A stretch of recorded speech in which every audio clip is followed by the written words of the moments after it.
नमस्कार, मी गजेंद्र. आपण जे पाहतो हे मायभूमी चॅनल. पाहूया बातमीदारांनी त्या बातमीचा विस्तार. खामगाव तालुक्यातील हिवरखेड या गावामध्ये 2 गटात हाणामारी.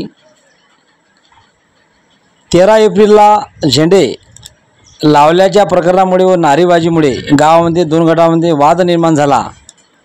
या वादाचं रूपांतर सकाळी 14 एप्रिलला हिंदू बांधवांनी दुकाने बंद ठेवली.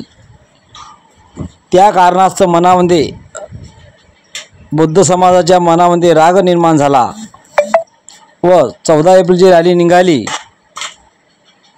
तर खरं सकाळी 15 एप्रिलला मनामध्ये राग होता. याच अनुषंगाने 2 गटामध्ये सकाळी 10 वाजता बौद्ध आणि हिंदू या समाजामध्ये वाद निर्माण झाला व घरच्या मजल्यावरून दगडफेक करून तणावाचे रूपांतर गावामध्ये निर्माण झाले.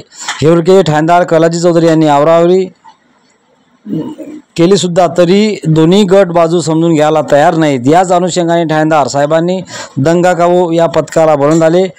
Curfew alert. मायभूमीचा ग्राउंड रिपोर्ट.